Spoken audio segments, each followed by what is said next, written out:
do agree with Sharon in the fact that we need to look more into some of these options, like online schooling, the 4-day work, the school week, etc. My fear is that even if we look into it, even if we do it as fast as humanly possible, it's still going to take years before we get that high of a pupil count coming back in. And I don't think we can afford to wait. We're in that position now. But are people gonna wanna come in and put their kids in a school district when they see what we've done to a community? Have we done it? Yes.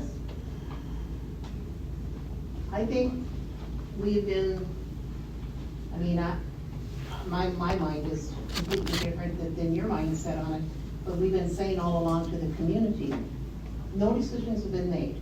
The minds aren't made up. We're gonna look at all the facts. And yet last December, you told me yourself that we'd be closing the Randall School. I did, huh? Yes. And you also mentioned it over a year ago at Lincoln, when we were first talking about banding, that would be the way to go.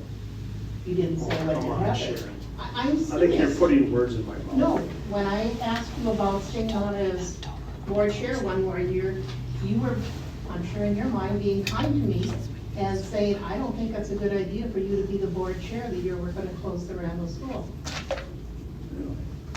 I don't recall that Well, I do conversation. very Yeah, carefully. I'm sure. So let me ask you this then. I mean, we haven't, Randall's been sending kids to Pillager long before we even had this discussion. So Randall's how are been we doing that doing for this to 40 years. Randall? Right, but how are we doing this to Randall? If every kid in Randall sent their kids to Dr. Knight, we might not even be having this conversation. Well, But maybe they were if they were concerned allowed by about their bullying. zip code to put their kids in the school, it would have helped And too. we've already debunked that. Yeah, after the fact. Yeah, I know.